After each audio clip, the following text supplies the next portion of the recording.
Boa tarde a todos. Hoje nós vamos começar o nosso curso de Feminismos Decoloniais e a primeira pergunta, a mais urgente, é por que descolonializar o feminismo?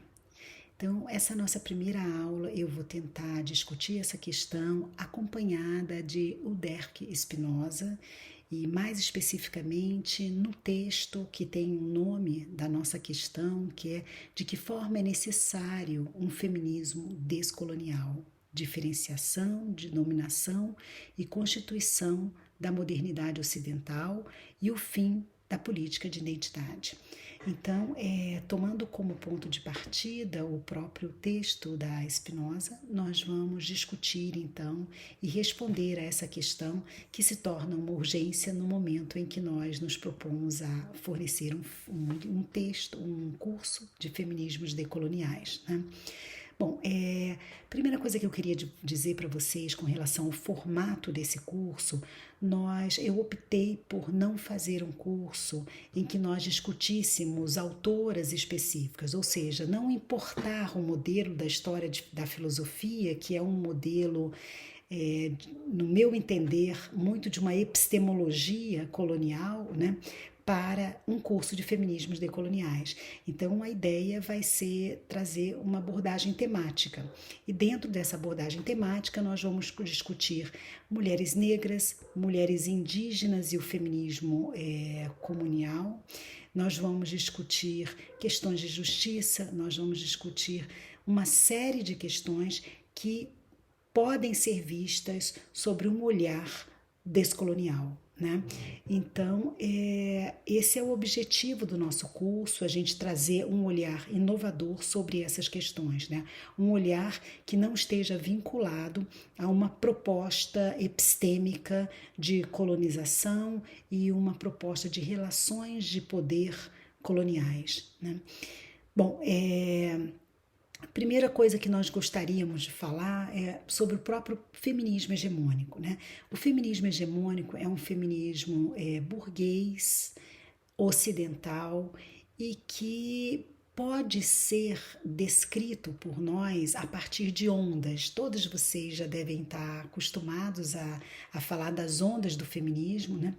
E eu gostaria um pouco de traçar um perfil dessas ondas para que a gente percebesse o quanto o protagonismo de vários grupos de mulheres foi colocado à margem através dessa própria caracterização por ondas do feminismo, né?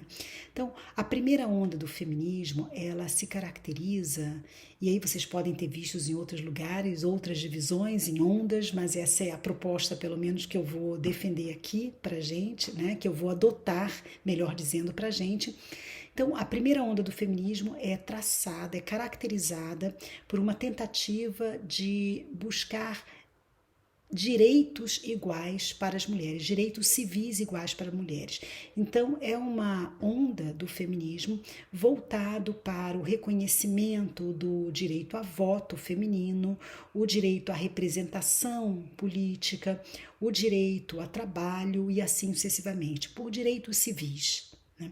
Então, nessa primeira onda, a gente poderia dizer que ela tem como pano de fundo uma certa interpretação do papel da mulher na sociedade, que era a mulher do lar, né? A mulher que fica em casa enquanto o marido trabalha e que simplesmente reproduz o discurso do marido.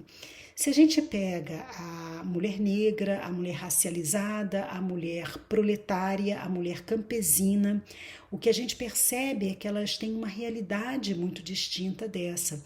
São mulheres que sempre foram para o trabalho, né? Sempre tiveram que deixar os seus respectivos lares, os seus filhos, muitas vezes, a sua família, e ir para o trabalho, muitas vezes para cuidar de filhos de mulheres brancas.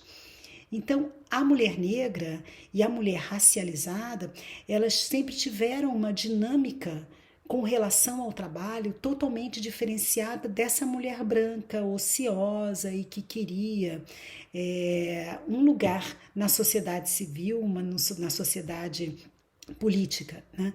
Então, nesse sentido, elas sempre tiveram uma realidade diferente e as demandas dessas mulheres por melhores condições de trabalho, né, também não foram foco do feminismo hegemônico, né? Numa segunda onda, a gente tem a necessidade de reconhecimento das características próprias do então criado gênero feminino, né? Que era identificado como tendo uma maior relação com as emoções do que com a razão, identificado também por uma certa fragilidade e assim sucessivamente. Era o reconhecimento do feminino, né, como não sendo uma oposição ao masculino, mas como sendo um olhar diferente sobre a realidade, né? E aí, mais uma vez, a gente tem aquela questão. Essas mulheres racializadas, elas nunca foram percebidas como frágeis, como demandando cuidado e nem necessariamente como estando mais voltadas para as emoções e etc. Embora a gente saiba que perpassa a caricatura da mulher negra a percepção de uma sensualidade à flor da pele que tornava a percepção dessas mulheres quase como animais sexuais a serem domesticados pelos homens, né? Mas isso a gente vai discutir na próxima aula, isso é um outro ponto, né? Mas de qualquer maneira, o que é importante aqui pra gente é a gente perceber que essas duas primeiras ondas, elas não vislumbram características próprias das mulheres racializadas, das mulheres campesinas, das mulheres proletárias, né? E elas, de fato, elas repercutem muito mais uma percepção caricata, uma percepção que se tentou fazer como universal do que fosse a mulher, que é a da mulher burguesa, né?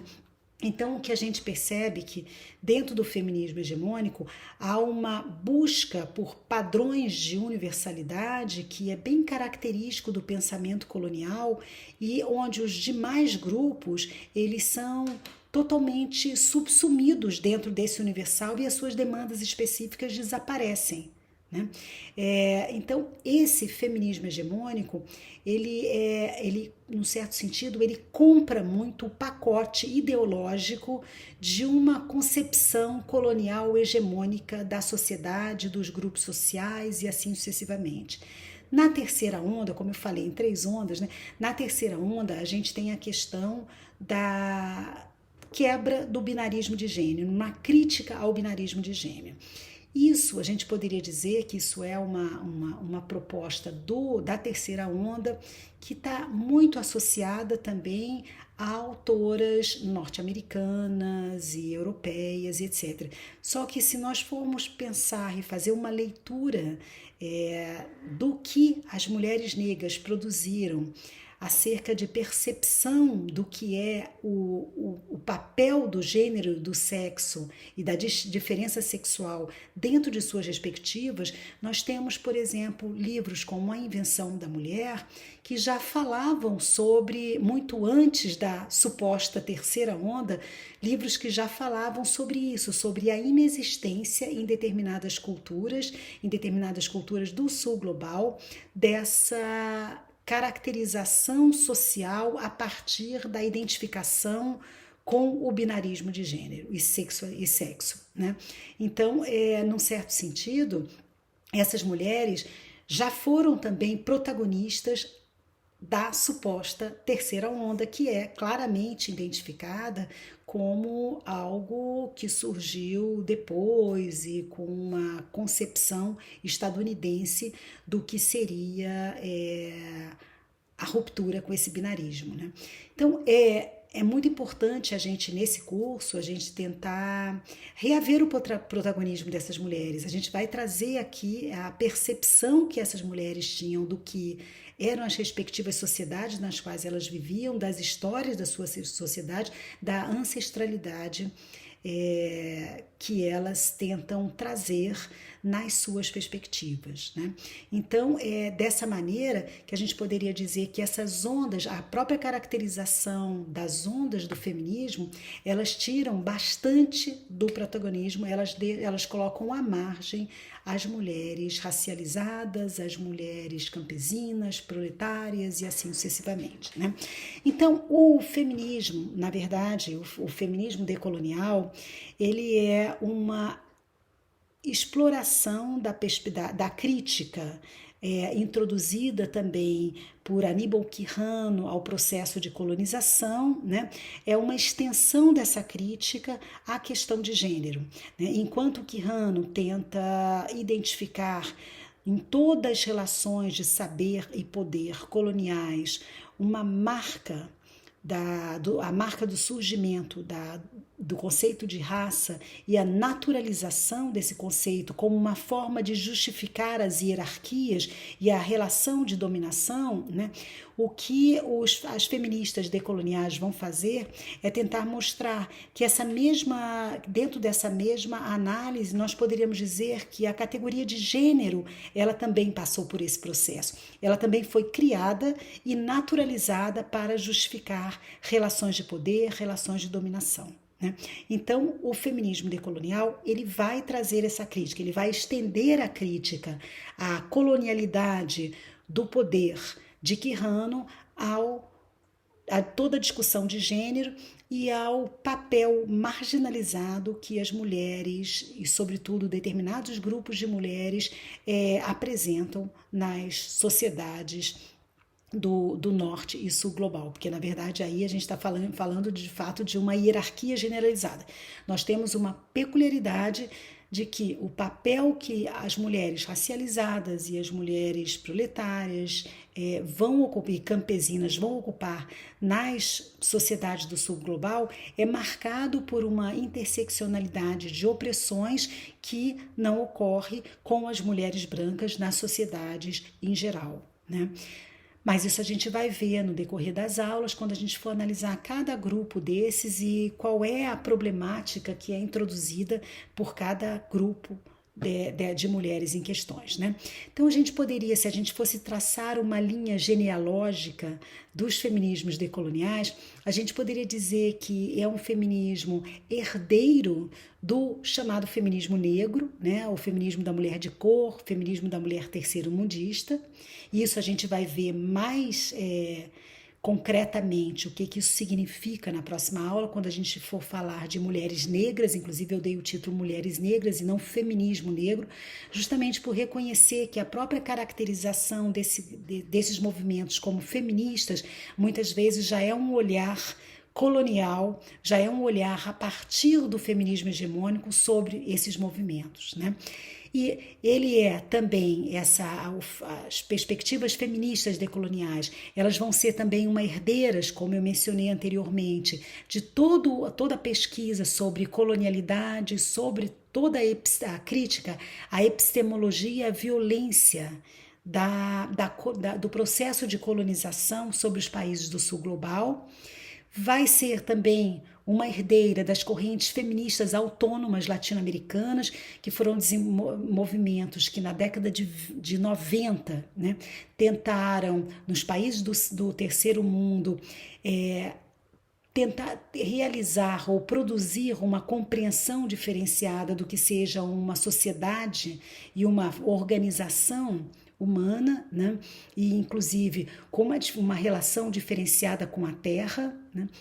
E vai ser herdeiro também de todas as teorias feministas ocidentais que denunciam o racismo epistêmico, como, por exemplo, o estruturalismo e criticam, né, os feminismos pós-estruturais que vão criticar o racismo epistêmico, eurocêntrico e a essencialização da categoria da mulher, que é o que eu estava falando, que é justamente o subsumir todas as diferenças que existem nesses grupos, né, de mulheres a uma caracterização universal de mulher que tem como paradigma a mulher branca, né? E vai ser um herdeiro também das políticas de identidade. Políticas de identidade foram políticas desenvolvidas com autoras como, por exemplo, Ares Young, que lutavam contra a opressão de determinados grupos a partir do reconhecimento, então, das particularidades identitárias de cada grupo. Então, dentro das políticas de identidade, nós temos não apenas o movimento de mulheres, mas o movimento negro, o movimento LGBTIA+, e assim sucessivamente, né? Então, é um herdeiro também, em último lugar, mas mais ou menos no desenvolvimento da mesma ideia dos estudos decoloniais em geral, que vão criticar uma certa naturalização que é imposta a partir do sistema capitalista, heteropatriarcal e racista, né?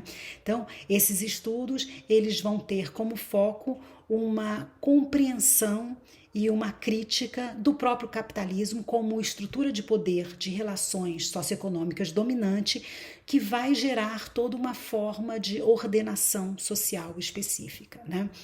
Então, a partir dessas ideias, a partir dessas percepções, né, nosso objetivo aqui vai ser não necessariamente criar e é nesse sentido que Spinoza nos propõe uma crítica às próprias políticas de identidade, né?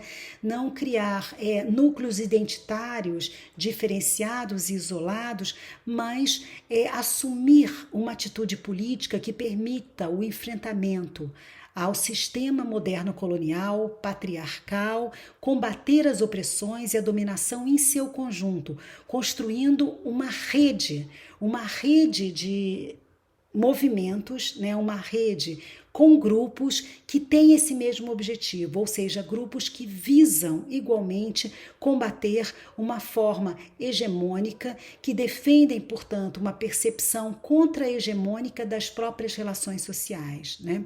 E dessa maneira visa menos colocar em disputa certas identidades e certos grupos e excluir determinados segmentos, inclusive segmentos que muitas vezes foram até então privilegiados sobre o ponto de vista das políticas hegemônicas, mas buscar, de alguma forma, combater o patriarcado e reconhecer dessa maneira como um aliado todos aqueles que têm esse mesmo objetivo comum. Então, reunir forças para que, de alguma forma, nós possamos criar uma sociedade diferenciada, uma sociedade, de fato, capaz de combater as diversas opressões. Então, eu queria, mais uma vez, dar bem-vindos a todos vocês e espero que a gente possa continuar o nosso diálogo nas próximas aulas, né? Como vocês sabem, essas aulas fazem parte de um curso, né? E esse é o momento da nossa aula virtual e depois nós vamos ter um momento em que toda a bibliografia utilizada no curso vai ser discutida com os alunos interessados. Muito obrigado pela escuta de vocês e até a próxima.